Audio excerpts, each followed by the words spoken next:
اعوذ باللہ من الشیطان الرجیم بسم اللہ الرحمن الرحیم فاجتنبوا قول الزور. یہ ایک آیت کریم کا چھوٹا سا ٹکڑا ہے. اللہ پاک اس میں فرماتے ہیں جھوٹ بات سے بچو.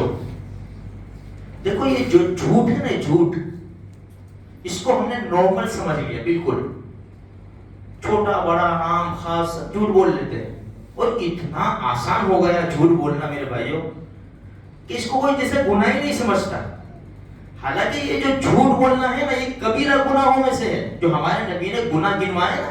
زنا کرنا، شراب پینا، ماں باپ کی نافرمانی کرنا، شرک کرنا، اسی طرح جھوٹ بولنا، جو اسی نے قرآن نے کہا فاجتنبوا قول الزور. اور ایک جگہ فرمایا لعنت اللہ علی الکاذبین، جھوٹوں پر اللہ کی لعنت. تو کثرت سے جھوٹ بولتے ہو.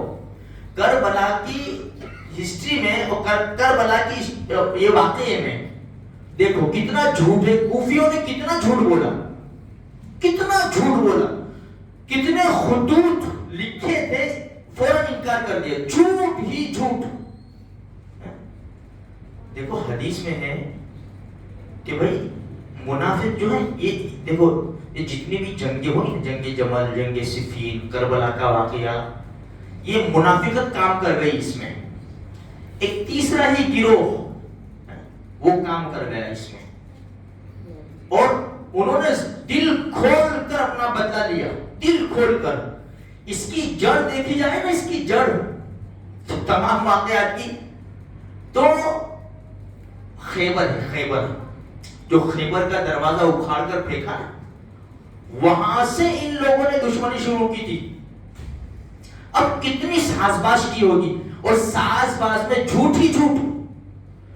اسی لیے دیکھو حدیث میں آتا ہے میرے بھائیو، اس کو نارمل مت سمجھو، جھوٹ بہت بڑا گناہ ہے. آج ہمارے بازاروں میں، معاشرے میں سب بڑے چھوٹے الا ماشاءاللہ جھوٹ ہی جھوٹ. جانے کل لے جانا ہے، کل فون آیا، لے بیٹا کہ لے کے ابو گھر پہ فون بھول کے چلے گئے. اولاد کو بھی جھوٹ سکھاتا ہے.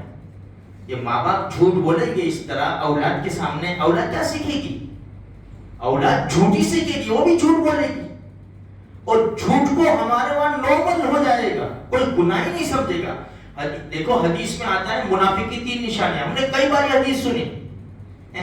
آیت المنافق ثلاث اذا حدث كذب، جب بات کرے تو جھوٹ بولے. دیکھو واذا وعد اخلف، وعدہ کرے تو خلاف کرے.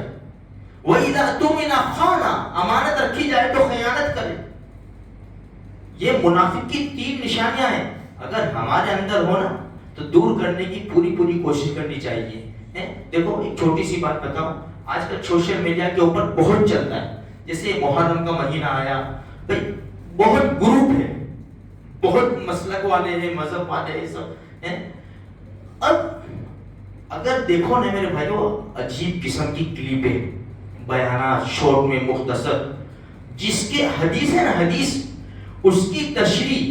بھائی قرآن حدیث کو سمجھنا، اس کے لیے ہمیں استاد چاہیے. ہم اکیلے یہ ایسی کتاب اور حدیث نہیں ہے ہم اکیلے اس کو سمجھ جائیں گے، یا تو پھر اس میں منمانی نہیں چلتی، قرآن اور حدیث میں اپنی نہیں چلتی. وہ گناہ کتنا بڑا ہے خبر ہے؟ حدیث میں آتا ہے من قال فی القرآن برأیہ فلیتبوأ مقعدہ من النار. جس نے قرآن میں اپنی رائے ٹھوسی نا، میری سمجھ میں تو اس آیت کا مطلب یہ آتا ہے تو کون ہے؟ تو اپنے بڑوں کی پیروی کر. بڑے لوگ ہیں، انہوں نے جو حدیث سے نکالا ہے ان کی پیروی کر. تیری میری سمجھ میں کیا آئے گا؟ بس دیکھو معاف کرنا، آج کل تو لوگ یہ علماء کا جو طبقہ بھی ہے نا، بعض وہ جو ڈیبیٹ کرتے ہیں اور وہ اس پہ ویڈیو پہ آتے ہیں سوشل میڈیا، بعض تو بس اس طرح اس انداز سے بیٹھے ہوئے ہیں کہ کوئی بھول کرے کہ اس کو لے کر ہم جواب دے اور مشہور ہو جائے. بس یہ چل رہا ہے. امت کہاں جا رہی ہے، کیا کر رہی ہے بیچاری؟ وہ مرتی ہو تو مرے، بس ہمیں فیمس ہونا ہے، ہم اس کا جواب دیں گے. تو جو چیزیں آیا بس اس میں لگا دیا. حدیث میں بھائی حدیث اس کا کیا مطلب ہے میں اور تم نہیں سمجھیں گے.